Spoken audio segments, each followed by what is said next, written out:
오늘 주시는 하나님의 말씀 창세기 3장 9절로 15절입니다. 한 절씩 받들어 읽겠습니다.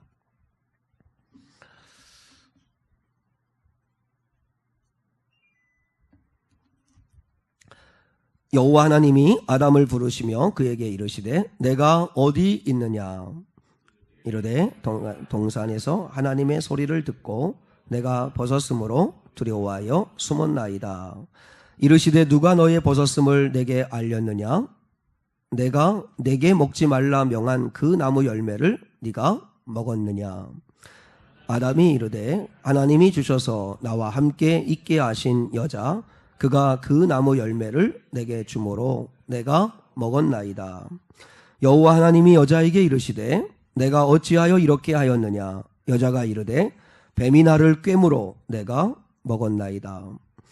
여호와 하나님이 뱀에게 이르시되 내가 이렇게 하였으니 내가 모든 가축과 들의 모든 짐승보다 더욱 저주를 받아 배로 다니고 살아있는 동안 흙을 먹을지니라. 15절 함께요.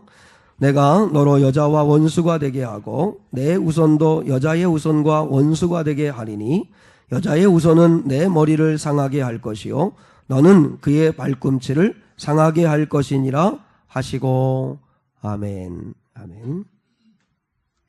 설교 제목을 함께 한번 따라하겠습니다. 심판 중에도 흐르는 하나님의 은혜.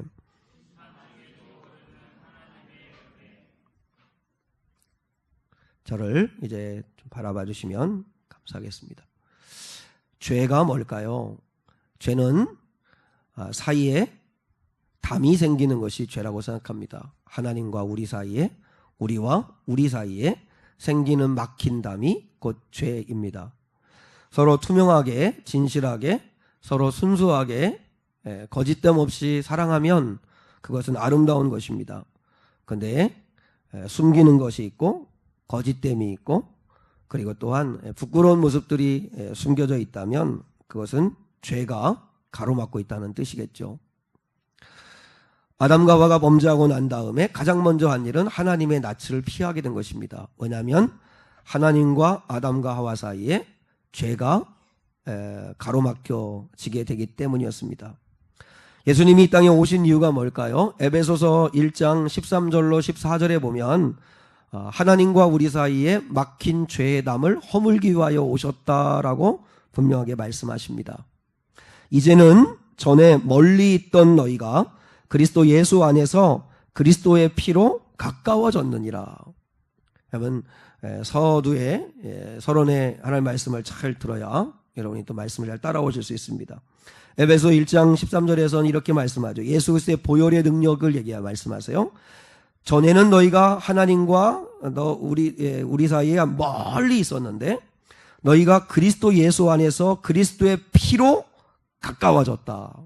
이렇게 말씀하셨고 14절에 보면 그는 우리의 화평이신지라 둘로 하나를 만드사 원수된 것 곧 중간에 막힌 담을 자기 육체로 허셨다. 그러니까 하나님과 우리 사이가 둘이 돼버렸습니다. 정말 온전히 하나였었는데 그런데 죄가 그 사이를 가로막아서 둘이 되었습니다. 그 둘이 된 것을 하나로 만들기 위하여 그 중간에 담을 허무시기 위하여 예수가 당신의 육체로 이 땅에 오셔서 십자가 달려 죽으심으로 말미암아 그 중간에 막힌 담을 허무셨다라고 분명히 말씀하였습니다. 그래서 이제는 예수의 보혈로 죄를 사함받은 자는 하나님 앞에 담대히 나아가 그 은혜의 보좌 앞에서 은혜를 얻게 되는 것입니다. 우리가 하나님 아버지 앞에 나올 수 있는 것은 예수 그리스도의 공로로 이렇게 하나님 앞에 나오는 것입니다. 그러므로 여러분 오늘 예배할 때 다른 거 의지하려고 하지 말고 그저 아무 무념무상 아무 생각 없이 예배하려고 하지 말고 그 예수 그리스도의 희생과 그 십자가 일리신 보혈의 능력과 그분의 사랑으로 말미암아 내가 하나님께로 가까이 나올 수 있게 되었다. 그러므로 하나님과 나 사이에 죄에 막힌 모든 담은 예수 그리스도께서 씻어주시고 허물어 주신다는 사실을 기억하고 하나님께 더 가까이 나아가는 예배의 은혜를 꼭 경험할 수 있기를 주님의 이름으로 축원합니다. 여러분 요즘은 무더위가 심하니까 그래서 영화관으로 피서 가시는 분들이 많이 계시더라고요. 그래서 영화관마다 가득해요. 그래서 요즘 우리 가장 많이 보는 영화가 신과 함께라고 하는 영화인 것 같습니다. 네, 여러분도 아시지만 불교적인 색채가 아주 강한 그런 영화입니다. 근데 여러분 그 영화를 뭐 그렇다고 예수 믿는 사람들이 안 볼 수는 없고 보시는 건 좋은데 그 영화를 보신 분이나 보실 분들이나 두 가지는 꼭 기억하면 좋겠습니다. 하나는 지옥은 반드시 있다라고 하는 것입니다. 물론 그 영화에서 표현하고 있는 뭐 불신지옥이다, 뭐 살인지옥이다, 거짓지옥이다 하는 그런 내용은 아니겠지만 그러나 하나님이 악한 어둠의 권세를 영원히 가두고 멸하실 지옥이 있다는 사실은 우리가 꼭 인정해야 합니다. 그리고 그 영화를 보면서 정말 지옥은 인간의 상상으로 된 저런 내용 속에서도 저렇게 우리에게 공포스럽고 두려운 존재일 수 있겠구나 라고 하는 것을 마음에 새기고 하나님의 말씀은 뭐라고 하시는가를 여러분이 관심을 갖고 지옥이 있다는 사실을 여러분이 잊지 않았으면 좋겠고요. 그리고 또 하나는 지옥에는 누가 가는 것인가 하는 것입니다. 한번 여러분에게 여쭤보죠. 지옥은 누가 가는 것입니까? 지옥은 누가 가는 것이죠? 전화가 네, 목사님. 지옥은 누가 가는 걸까요? 죄 지은 사람이 가는 걸까요? 여러분 그 영화에는 죄 지은 사람이 지옥에 갑니다. 그리고 그 죄의 관문들을 지옥의 관문들을 통과하지 못하면 뭐 끔찍한 그 죄의 심판을 받게 되는데 그러나 기독교에서 분명히 이야기합니다. 지옥은 누가 가느냐? 예수 믿지 않는 자가 가는 것입니다. 왜냐하면 우리는 하나님 아버지 앞에서 모두가 죄인입니다. 죄인 아닌 사람이 없습니다. 모든 사람이 죄를 범하였음에 하나님의 영광에 이르지 못하였다고 로마 3장에서 말씀하기 때문에 우린 다 죄인입니다. 그러므로 죄인이 예수 그리스도 앞으로 나아가 그분의 보혈로 죄를 씻음받고 그리고 하나님의 자녀로 거듭나지 않으면 그러면 지옥에 가는 것입니다. 죄 지은 자가 지옥 가는 게 아니라 그 죄를 씻김받지 못한 자가 지옥 가는 것입니다. 그러므로 그 사실을 여러분이 꼭 기억하고 영화를 보았으면 좋겠다 하는 생각이 듭니다. 인류의 불행은 뭘까요? 인류의 모든 불행의 씨앗은 죄입니다. 죄. 먹을 것이 없어서 우리가 불행할까요? 돈이 넉넉하지 않아서 불행할까요? 아니면 입을 옷이 없어서요? 내가 사는 집이 누추하니까요? 그렇지 않습니다. 우리가 불행한 건 죄 때문입니다. 죄 때문에. 부부가 비록 먹을 것이 넉넉하지 않고 사는 집이 그렇게 호화롭지 않고 좋아 보이지 않아도 부부가 서로 한 마음이고 서로 사랑하고 서로 하나님을 모시고 주님을 바라보며 살아간다면 그러면 얼마든지 행복하게 살 수 있습니다. 불행한 건 죄 때문입니다. 그 죄의 원흉은 누구일까요? 우리를 불행하게 만드는 그 죄의 원흉은 마귀, 사탄입니다. 마귀라고도 하고 사탄이라고도 합니다. 오늘 본문에 보면 창세기 3장은 인류의 타락장이라고 이야기합니다. 원래 뱀은 하나님이 만드신 창조물 가운데 가장 지혜로운 동물이었습니다. 사람을 제외하고 가장 간교하다는 이야기는 나쁜 의미가 아니라 똑똑하고 지혜로운 존재가 바로 뱀이었습니다. 그런데 이 뱀이 사탄의 도구가 되었습니다. 사탄이 이 뱀을 통해 역사해서 그래서 사단과 한 통속이 되어서 사람을 죄짓게 만든 존재가 뱀입니다. 그래서 요한계시록 12장에 보면 바로 마귀를 옛 뱀이다 이렇게 표현하고 있습니다. 여러분이 꼭 기억해야 할 하나님의 말씀이 하나 있습니다. 요한계시록 12장 7절로 9절입니다. 우리가 가령 우리 젊은 사람들 또 아니면 우리 일상생활 할 때도 귀신 이야기 하는 분들 많죠. 여러 가지 귀신 이야기 하죠. 뭐 국가별로도 다 귀신이 있잖아요. 중국 강시가 있고 그다음에 어디는 뭐 드라큘라가 있고 우리는 뭐 처녀 귀신이 있고 막 이렇게 귀신 이야기 많이 하는데 그러나 그 모든 것들은 다 만들어낸 이야기고요. 성경에서 그 마귀와 귀신들의 원래의 존재가 어디에서 출발하는가를 요한계시록 12장 7절로 9절에서 분명히 말씀했습니다. 요한계시록 12장 7절에 보면 하늘에 큰 전쟁이 있었다라고 이야기합니다.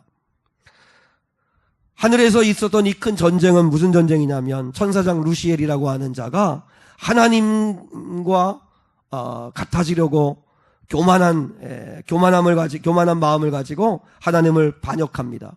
그래서 자기를 따르는 3분의 1의 타락한 천사들과 함께 하나님을 대적하여 싸웁니다.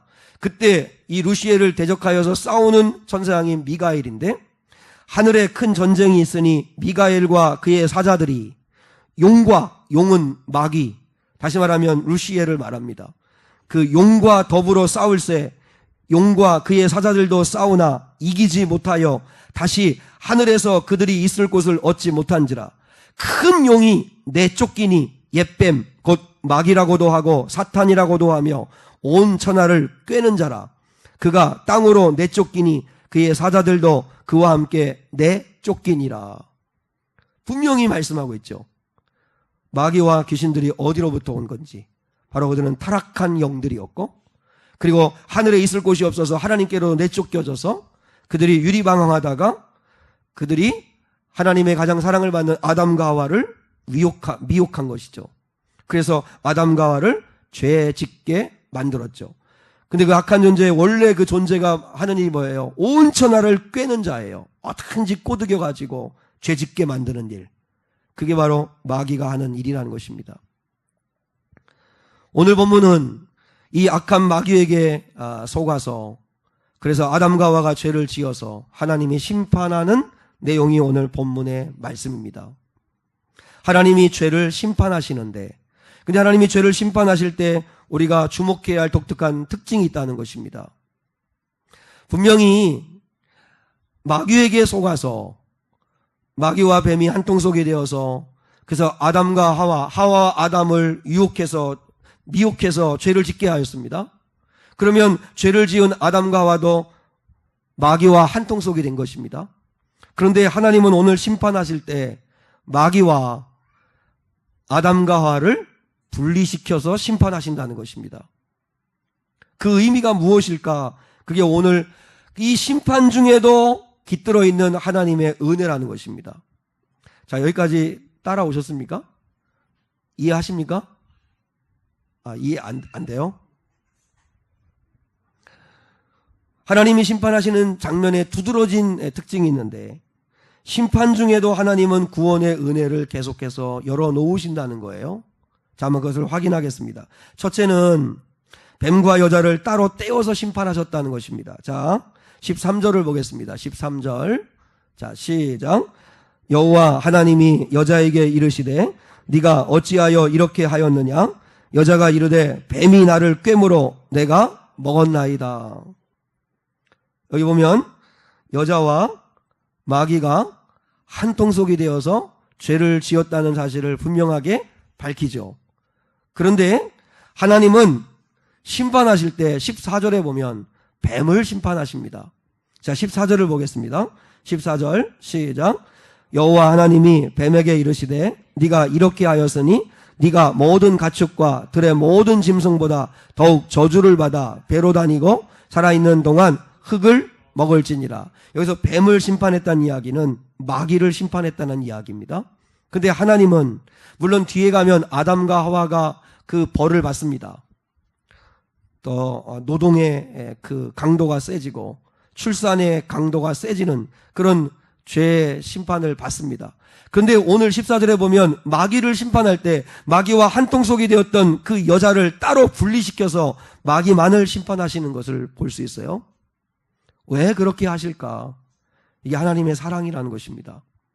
왜냐하면 여자는 심판의 대상이 아니라 구원의 대상이기 때문입니다. 마귀는 하나님의 심판의 대상이지만, 그러나 마귀에게 속아 넘어간 인간은 하나님은 죄인이라도 그를 구원하기를 하나님은 원하신다는 것입니다. 비록 마귀에게 속아서 죄를 지었지만 하나님은 그 죄인은 구원하기를 원하신다는 거죠. 여러분 기억해야 합니다. 나쁜 사람들이 있습니다. 어떻게 보면 사람이 어떻게 저렇게 할 수 있을까? 악마 같은 자가 있습니다. 끔찍한 죄를 지는 자가 있습니다. 그럼에도 불구하고 하나님은 그도 구원하기를 원하신다는 사실입니다. 저가 마귀에게 사로잡혀서 마귀의 영의 지배를 받아서 저렇게 끔찍한 죄를 지었지, 하나님은 그런 자들도 마귀와 분리시켜서 사람을 구원하기를 원하신다는 것입니다. 그 예를 한번 볼까요? 자, 베드로를 한번 보시죠. 마태복음 16장에 보면 베드로가 십자가를 지시겠다는 주님을 극렬하게 반대합니다. 언어에 보면 주님을 나무라기까지 합니다. 절대로 그런 일은 없을 거라고, 주님이 죽기는 왜 죽냐고, 쓸데없는 말 하지 마시라고 이러면서 주님에게 베드로가 막 나무랍니다. 그때 예수님께서 이렇게 말씀하십니다. 사탄아, 물러가라. 옆에 사람에게 한번 해볼까요? 곤란하겠죠. 네. 사탄아, 물러가라. 너는 나를 넘어지게 하는 자로다. 여러분, 이 말씀을 잘 분석해야 됩니다. 사탄아, 물러가라. 지금은 베드로에게 하는 말 같지만 베드로에게 하는 말이 아니라 베드로 속에서 역사하여 하나님의 일을 생각하지 아니하고 사람의 일을 생각하게 만든 그 사탄을 향해 말씀하시는 거예요. 사탄아, 물러가라. 너는, 여기서 너는 누구일까요? 사탄이죠.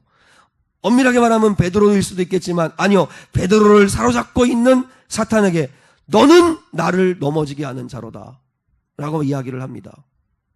보세요. 예수님이 심판하시는데 베드로와 마귀를 분리시키시잖아요. 베드로 속에 역사하는 마귀를 향해서 예수님께서 심판하십니다. 예수님은 정확하게 베드로와 마귀를 분리시킵니다. 왜냐하면 베드로는 구원해야 할 사람이기 때문입니다. 베드로에게서 떠나라고 선포하잖아요. 떠나시라, 떠나라. 이건 마귀와 베드로를 하나로 보지 않으시고 마귀에게서 베드로를 구원하시겠다는 주님의 마음이신 겁니다. 결국 베드로는 돌아섰지요. 넘어지기도 하고 주님을 부인하기도 하고 맹세까지도 했지만 그러나 베드로는 회개하고 마귀의 종로로 타던 베드로가 이제는 성령의 사람이 되어서 하나님의 나라 위에서 귀하게 쓰임받은 것을 우리는 잘 알고 있습니다. 또 하나, 거라사 광인에게 군대 귀신이 들어갔습니다. 여러분, 하나의 귀신이 들어가도 사람을 완전히 미치게 만드는데 군대 귀신이 들어갔습니다. 그리고 얼마나 힘이 센지 먹지 않아도 쇠사슬로 그를 묶어놓아도 쇠사슬을 끊어버리고 무덤 사이에서 울부짖으며 짐승처럼 그렇게 힘을 씁니다. 왜요? 군대 귀신이 그를 사로잡고 있으니까요. 근데 주님이 그에게 가셨습니다. 그에게 가셔가지고 주님이 하신 말씀이 뭐예요? 하신 말씀이 첫 마디가 뭐냐면 그 사람에게서 나오라 말씀하셨습니다. 그 사람에게서 나오라. 누구에게 하신 말씀이에요? 귀신들에게 하신 말씀이에요. 왜 그렇게 말씀하실까요? 귀신들만 심판하겠다는 것입니다. 군대 귀신 들린 자들은요, 결국은 돼지떼와 함께 바다에 빠져 죽었습니다. 물론 귀신이 죽지는 않았겠지만.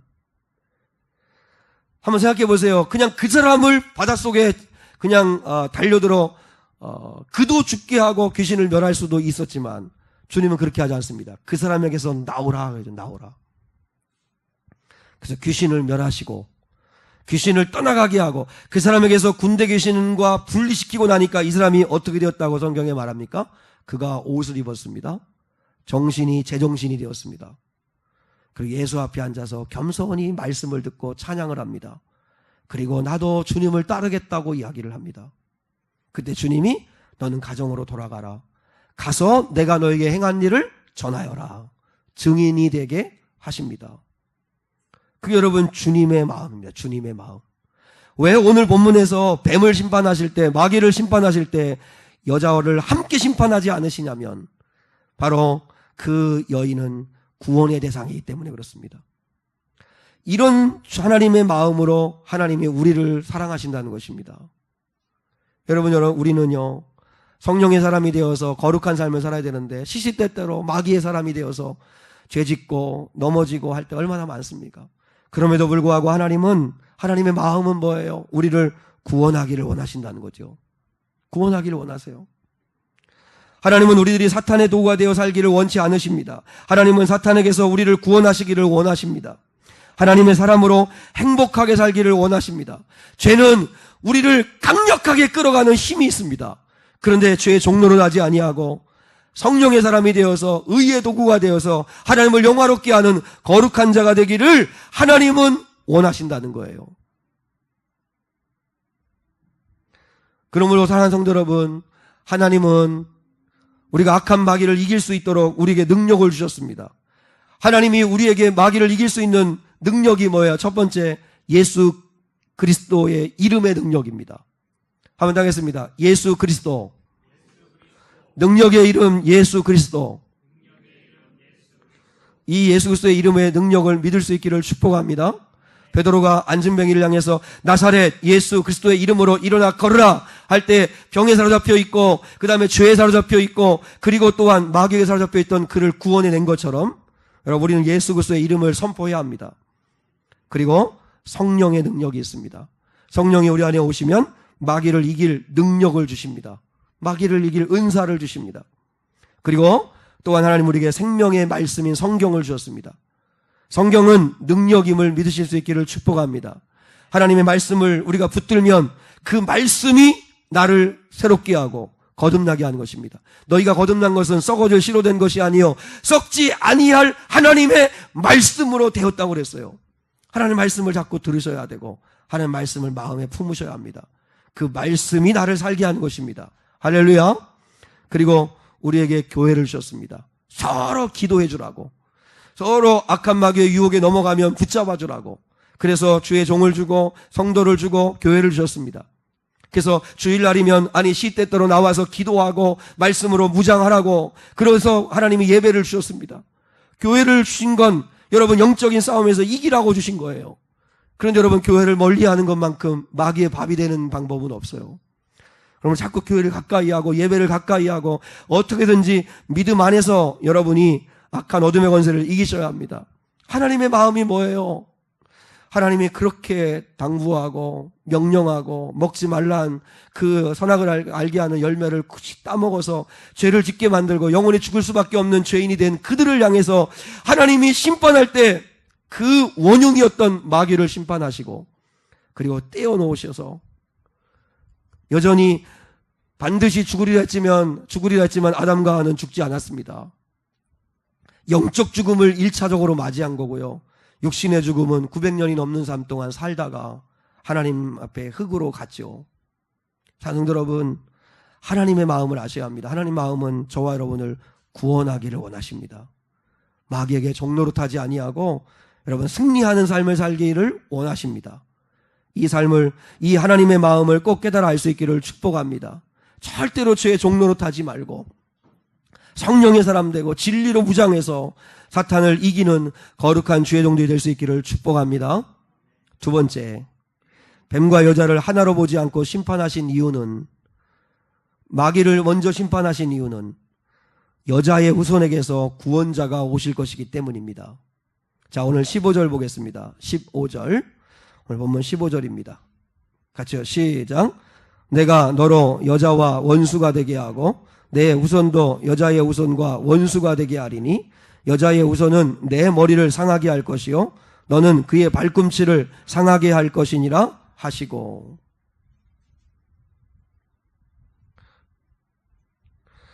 딴 생각하시면 안 됩니다. 이 정신을 놓치지 마십시오. 어렵게 예배까지 와가지고 딴 생각하시고 말씀 못 듣고 가면 안 되죠. 전사님 저 뒤에 문 좀 닫아주시고. 여러분 오늘 15절 말씀을 조금 이해하면 좋겠는데, 내가 너로, 나는 이제 하나님이시죠. 너는 마귀입니다. 내가 너로 여자와 원수가 되게 하고 내 후손도 여자의 후손과 원수가 되게 하리니. 그 다음 말씀이에요. 여자의 후손이 누구일까요? 여자의 후손은 예수 그리스도이십니다. 여자의 후손으로 오시는 예수 그리스도. 좀 더 넓은 의미로 말하면 두 번째 의미는 예수 그리스도를 믿는 성도들입니다. 예수 그리스도를 믿는 그리스도인들이 여자의 후손들입니다. 여자의 후손은 네 머리를 어떻게 한다고요? 상하게 할 것이요. 예수님께서 십자가에 달려 돌아가심으로 인하여서 마귀의 머리를 상하게 하셨다는 것입니다. 머리를 상했다는 이야기는 결국은 죽는다는 것입니다. 아직은 살아있어서, 마치 우리가 뱀을 머리를 짓이길 때 아직은 살아있어서 꿈틀꿈틀 하듯이 아직은 살아있어서 힘을 쓰지만 결국은 죽게 된다는 거예요. 그게 머리를 상하였다는 것입니다. 결정적인 타격을 입었다는 것이죠. 그래서 살아있어서 마귀는 그의 발꿈치를, 뭐예요? 예수님을 십자가에 죽이는 그런 일들이라든지 또 예수를 믿는 교회와 성도들의 발꿈치를 상하게 하는 그런 유혹과 공격이 있다는 거죠. 그러나 그런 일로 죽지는 않죠. 왜냐하면 우리는 발꿈치를 상하게 할 수는 있을지 모르겠지만 그러나 결코 머리를 상한 자가 아니기 때문에 우리는 살 수 있다는 것입니다. 이게 하나님이 주신 우리에게 주신 복음입니다. 반드시 여자의 후손으로 오신 예수가 마귀의 머리를 상하게 할 것이다. 마귀를 멸할 것이다. 아직 살아있는 마귀는 예수님과 그리고 또한 교회와 성도들을 공격하겠지만 그러나 결국은 여자의 후손이 승리하게 될 것이라 라고 하는 게 3장 15절의 약속의 말씀입니다. 이걸 우리는 원시복음이라고 합니다. 구약 성경에 가장 먼저 나오는 하나님의 복음, 예수 그리스도가 오실 것을 약속하신 복음입니다. 성경 66권이요 다 불타고 없어져도 한 말씀만 기억하면 기독교는 건재할 수 있습니다. 그게 어딜까요? 그게 어딜까요?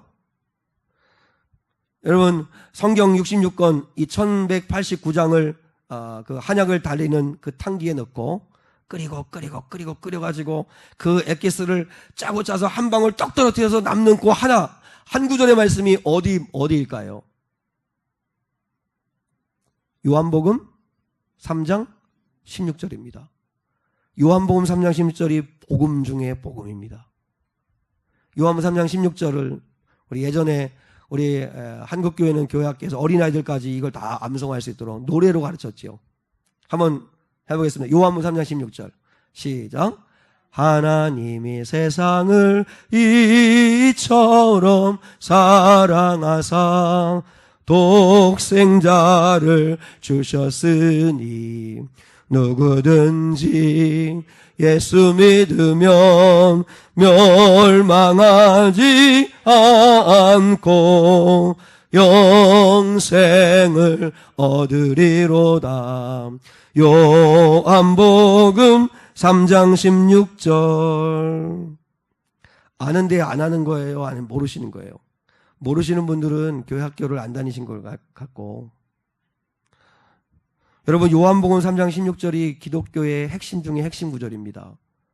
그런데 신약의 요한복음 3장 16절이 있다면 구약의 창세기 3장 15절이 버금가는 구약의 복음입니다. 여자의 후손이 오리라.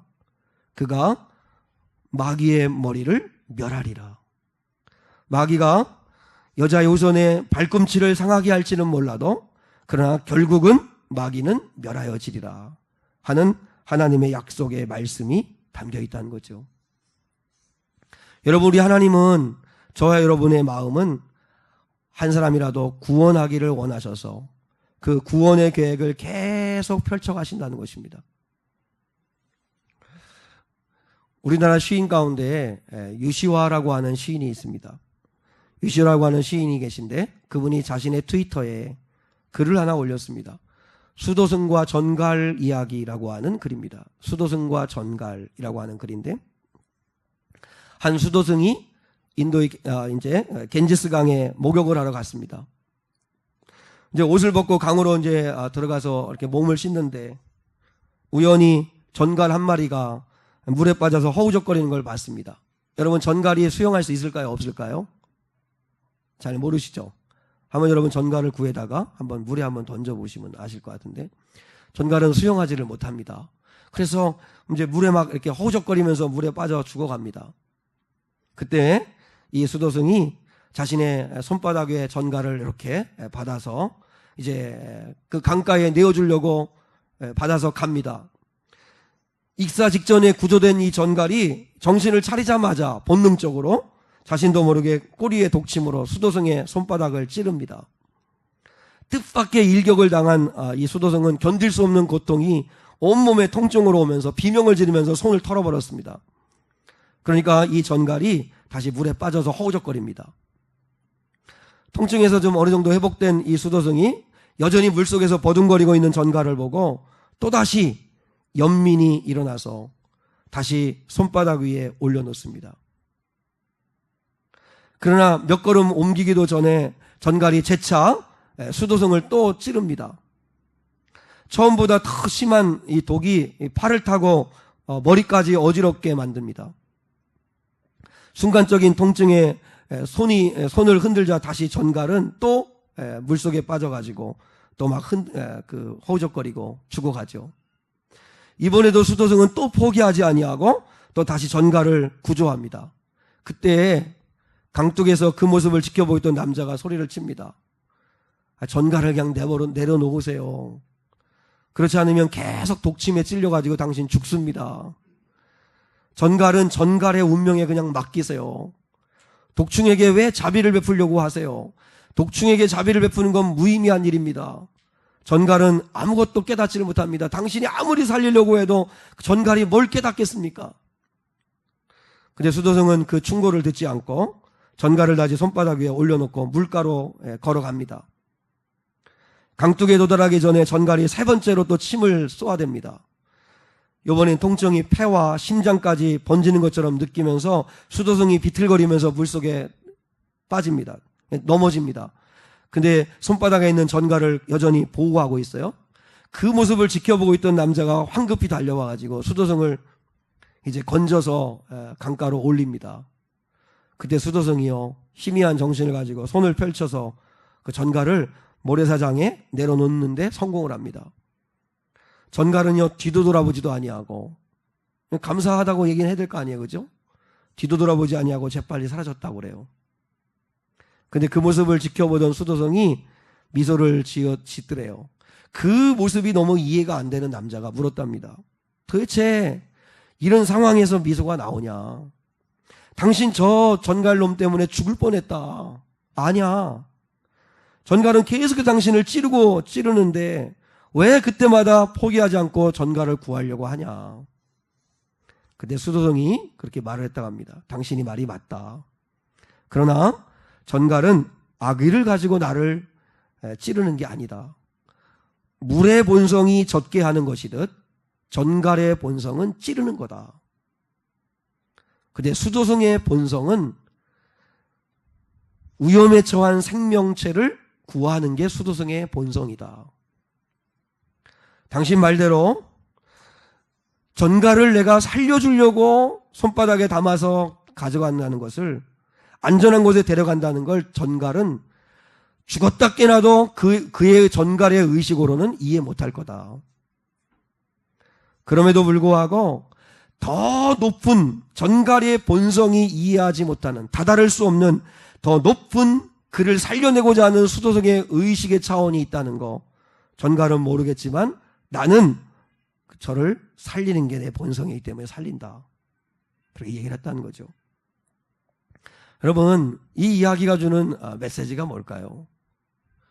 여러분, 하나님의 모습이 이와 같다는 것입니다. 죄인들을 구원하시는 게 하나님의 본성입니다.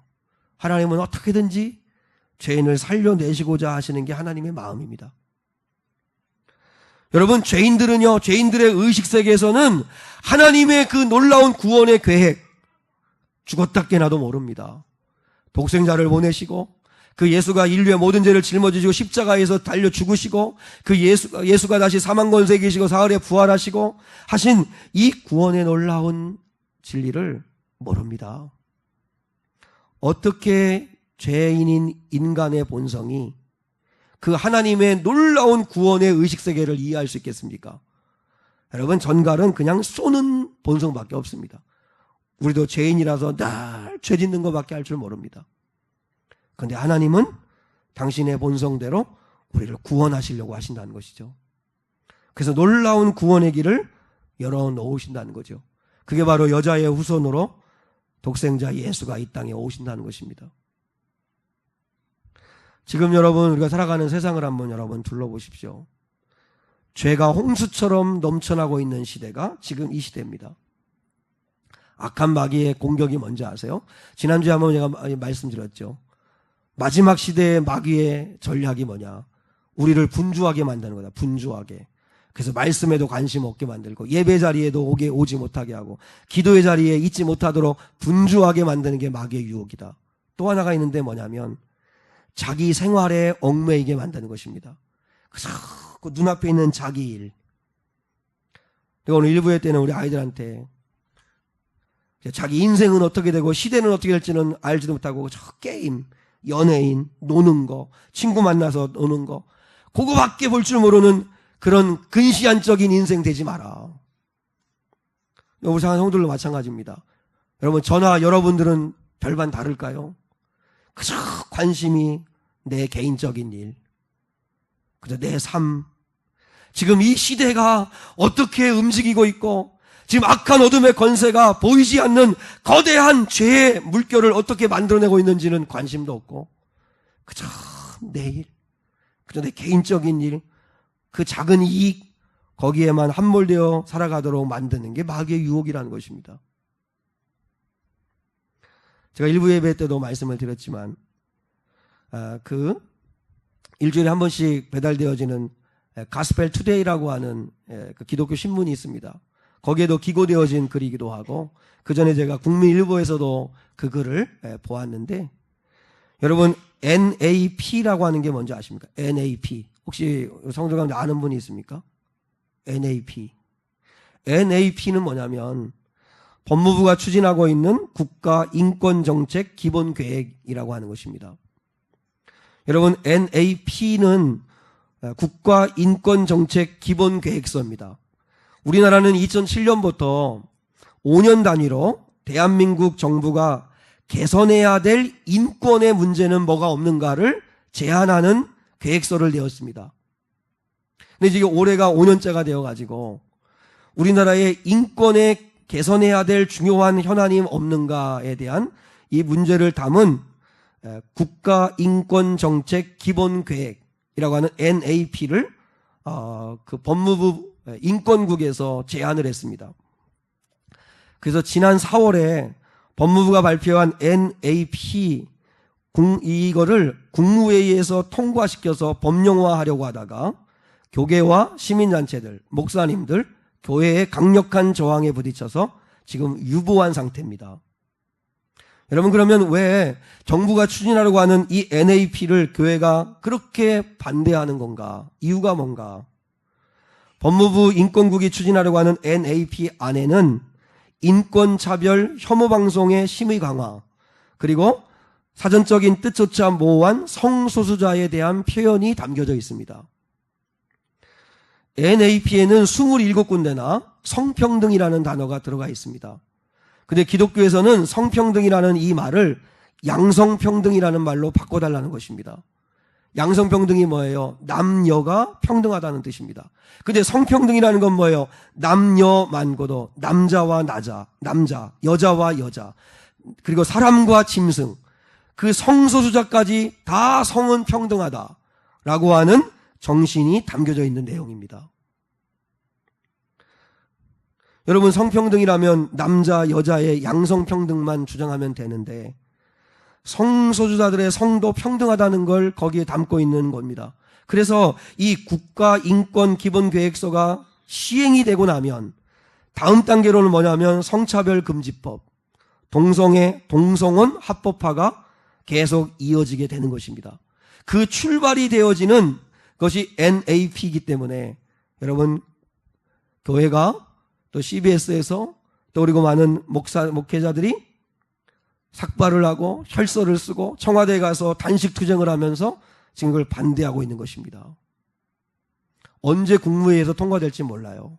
여러분 성소수자들의 인권을 인정하였던 캐나다 온타리오라고 하는 주가 있습니다. 똑같이 우리나라보다도 먼저 전철을 밟았습니다. 그래서 성소수자들의 성평등도 인권도 강조해 인정해줘야 된다 하는 그 성평등 인권을 인정하였던 캐나다 온타리오주에서 이제 이 법이 통과가 되면 어떻게 되냐면 남녀 간의 성관계라든지 결혼이라든지 출산에 대한 그런 성교육만 시키면 안 됩니다. 그래서 캐나다 이 온타리오주에서는 유치원생부터 왜냐하면 동성 간의 성행위도 교육을 시켜줘야 됩니다. 그래서 학문성교, 그 다음에 성전환, 그 다음에 동성결혼을 의무적으로 유치원 때부터 교육을 시켜야 되는 법입니다. 그리고 자녀들한테요, 동성애 성향이나 성전환을 의사가 있어서 하려고 할 때 부모가 반대하면 이 법에 의하면 부모는 양육권을 박탈당할 수가 있습니다. 그러니까 마음대로 하게 냅두라는 거예요. 성전환 하고 싶으면 하게 하고 동성애적인 기질이 있으면 그거 그대로 인정해 주라는 거예요. 그게 캐나다 온타리오라고 하는 그 주에서 시행한 성평등 법이었습니다. 그런데 여러분, 이 법을 제정했다가 학부모들의 극렬한 반대에 의해서 성평등 정책이 폐기되었습니다. 유치원 아이들 때부터 학문으로 섹스하는 걸 가르쳐야 되고, 그다음에 남자 여자가 결혼하는 것들도 가르쳐야 되고 하는, 이건 말이 안 된다 해서 부모들이 반대해서 폐기되었습니다. 근데 여러분, 이런 과정들을 밟아나가는 첫 단추가 NAP입니다. 국가인권정책 기본계획입니다. 여러분, 그게 우리나라에서도 지금 시행되려고 한다는 것입니다. 이게 악한 어둠의 권세가 우리나라를 집어삼키려고 하는 어둠의 세력들이 움직이고 있는 시대죠.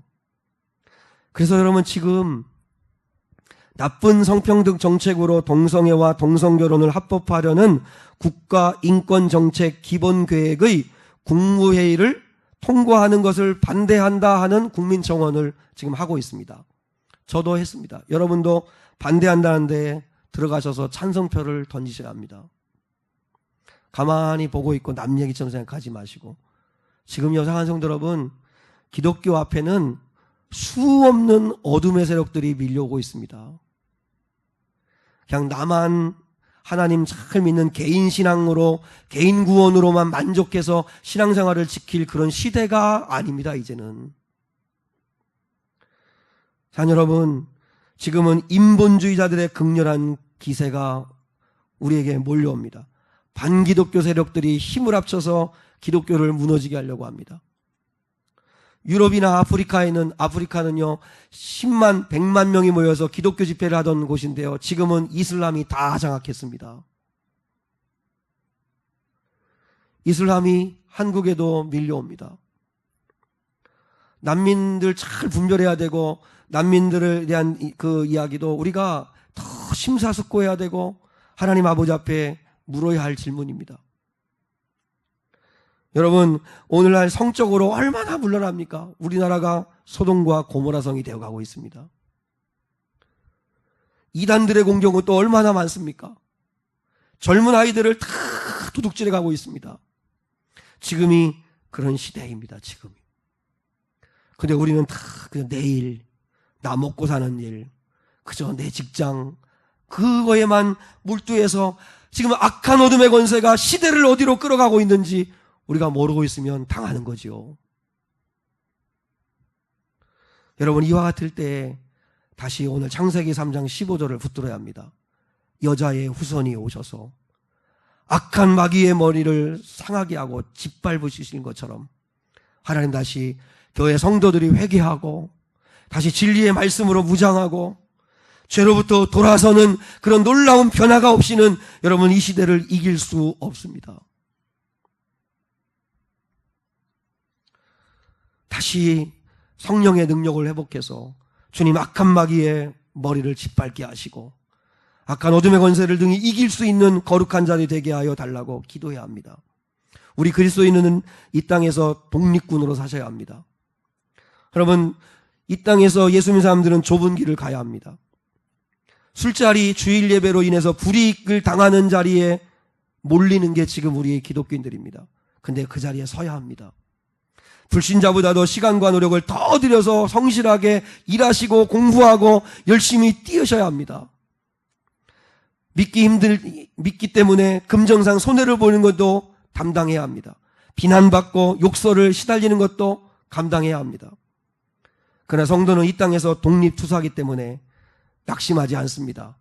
지금 아직 해방이 오지 않았다고 할지라도 반드시 주님 오셔서 우리를 해방시키시고, 그리고 성령께서 우리를 사로잡아 주시면 우리가 악한 어둠의 권세를 능히 이길 수 있다는 사실을 믿고, 여러분, 우리는 계속 독립운동을 해야 합니다.